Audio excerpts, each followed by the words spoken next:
Marlène et Jean-Claude te présentent pour 2026 la série qui s'intitule « Voici, il vient ».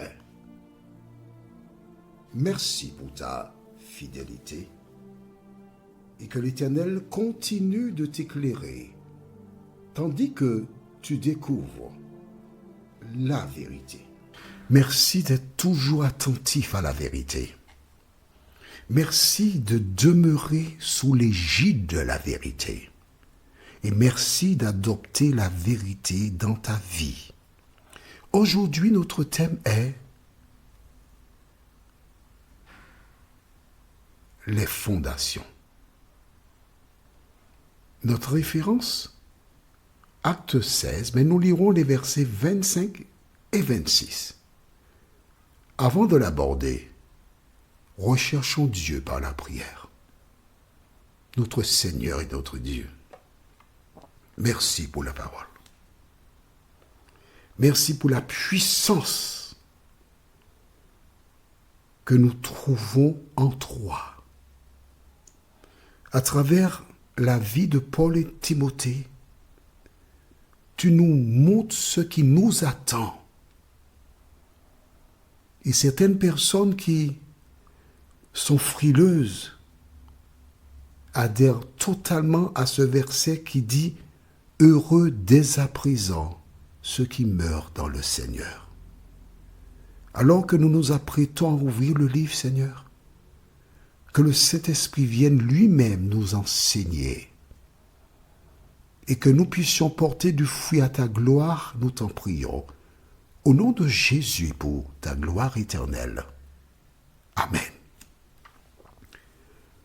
Jésus déclara, en parlant des signes de son avènement, que si les jours n'étaient pas abrégés, même les élus seraient perdus. Tant ce sera difficile. Mais je voudrais te dire que le même Sauveur, à travers la parole, déclare que nous ne serons jamais tentés au-delà de nos forces. Qu'est-ce que cela veut dire? Nous devons avoir cette force spirituelle. Nous devons avoir une foi inébranlable. Nous devons nous appuyer sur les promesses de l'Éternel. Car si nous ne le faisons pas, nous n'aurons pas la force de résister lors des épreuves. Prenons l'exemple de Jésus dans Matthieu chapitre 4. Tu te rappelles, on a déjà vu cela, mais si. Lorsque le diable est venu tenter Jésus, il a donné une première tentation. Jésus répondit comment? Il est écrit. Une deuxième tentation. Il est écrit. Une troisième tentation. Il est écrit. Tout ce que Jésus pouvait dire au diable, c'était quoi? Il est écrit.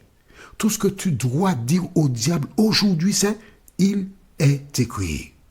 Il est écrit. Mais pour dire « Il est écrit » comme Jésus, il faut connaître les Écritures. Il faut lire la parole. Il faut l'étudier. Il faut l'analyser.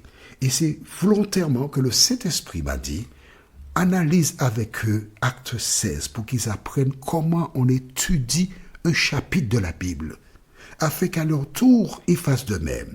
Et si d'aventure tu commences et tu n'arrives pas, tu es coincé quelque part, tu as mon numéro de téléphone. Mais oui, l'appel est gratuit, la réponse est gratuite, tu n'as rien à payer. Je vais t'accompagner. Quand tu as une difficulté, tu m'envoies une question, je vais te donner la réponse, sous l'influence de cet esprit. D'accord? Paul et Timothée, jusque-là, ils tenaient dans la prison. Pourquoi? Parce qu'ils avaient une relation personnelle avec l'Éternel. Ils connaissaient l'Éternel. Ils connaissaient les Écritures. Alors, on va juste faire une petite parenthèse. On va au livre de 2 Timothée chapitre 3. Je vais te montrer quelque chose. 2 Timothée chapitre 3. 2 Timothée chapitre 3. C'était pas prévu, mais le Saint-Esprit m'a dit de lire cela avec toi. Tu vois, ça fait du bruit, c'est pas de ma faute. 2 Timothée chapitre 3. Tu as trouvé? Nous lisons à partir du verset 14. Donc tu as vu, le nom c'est Timothée. 2 Timothée 3, verset 14 déclare 3. Demeure dans les choses que tu as apprises et reconnues certaines, sachant de qui tu les as apprises. Dès ton enfance, tu connais les saintes lettres qui peuvent te rendre sage à salut par la foi en Jésus-Christ. Toute écriture est inspirée de Dieu et utile pour enseigner, pour convaincre, pour corriger, pour instruire dans la justice, afin que l'homme de Dieu soit accompli et propre à toute bonne œuvre. Voici une lettre que Paul a écrite à Timothée. Mais tu as bien vu qu'au départ, il dit, tu connais les saintes lettres qui peuvent te rendre sage à salut. Il sait, il déclare, tu connais. C'est quelque chose que tu as appris. Et tu sais de qui tu les as apprises parce que c'est de ta maman. On retourne maintenant. On retourne. Et on va lire dans Acte 16, verset 1. D'accord? Il se rendit ensuite à Derbe et à Lystre. Et voici, il y avait là un disciple nommé Timothée, fils d'une femme juive fidèle et d'un père grec. Voilà. Voici le Timothée en question. C'est pas comme ça par hasard, il est devenu fort spirituellement. Il connaissait les saintes lettres. Toi aussi, va lire la Bible. Toi aussi, étudie la Bible. Et tu grandiras, tu seras aussi fort puissant que Timothée. Allons maintenant dans le chapitre toujours 16, et nous lisons le verset 25, puis 26.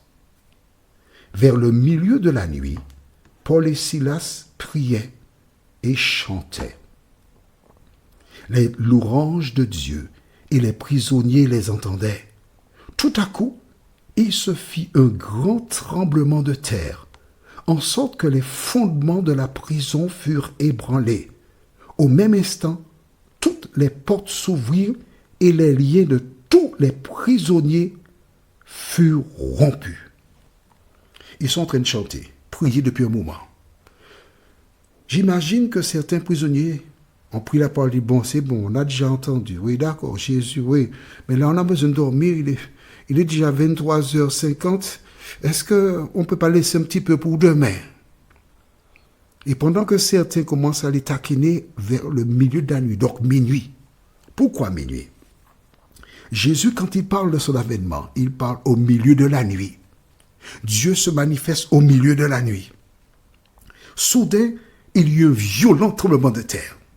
La Bible déclare, verset 26, tout à coup, il se fit un grand tremblement de terre, en sorte que les fondements de la prison furent ébranlés. Au même instant, toutes les portes s'ouvrirent et les liens de tous les prisonniers furent rompus.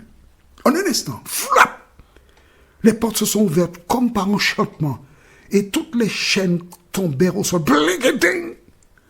Et là, les prisonniers sont en train de trembler parce qu'ils ne comprennent pas ce qui se passe. Toutes les portes sont ouvertes. Aucun prisonnier ne sort.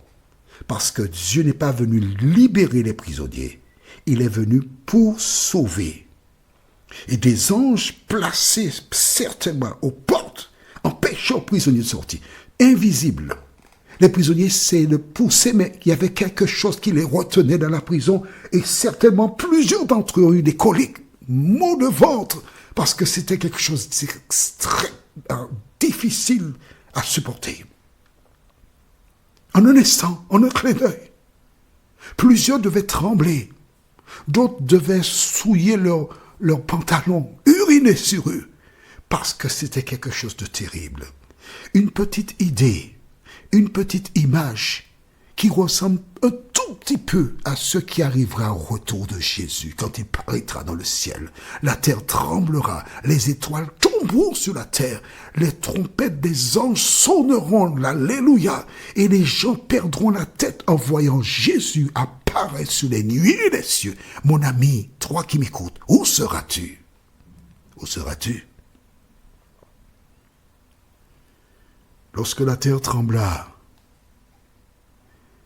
lorsque les chaînes tombèrent des mains de Paul et Timothée, Ces deux hommes réalisèrent qu'ils étaient toujours dans le plan de l'Éternel. Ils ne connaissaient pas le plan. Ils ne savaient pas pourquoi Dieu avait permis qu'ils soient là. Mais ils savaient que Dieu était là et que Dieu a tenu parole parce qu'il a déclaré « Et voici, je suis avec vous tous les jours jusqu'à la fin du monde. » Toi qui m'écoutes, tu as pensé à mettre un terme à ta vie. Tu as pensé faire des choses qu'on ne saurait révéler. Tu as perdu foi. Tu as perdu espoir. Tu penses qu'il n'y a plus de solution. C'est fini pour toi.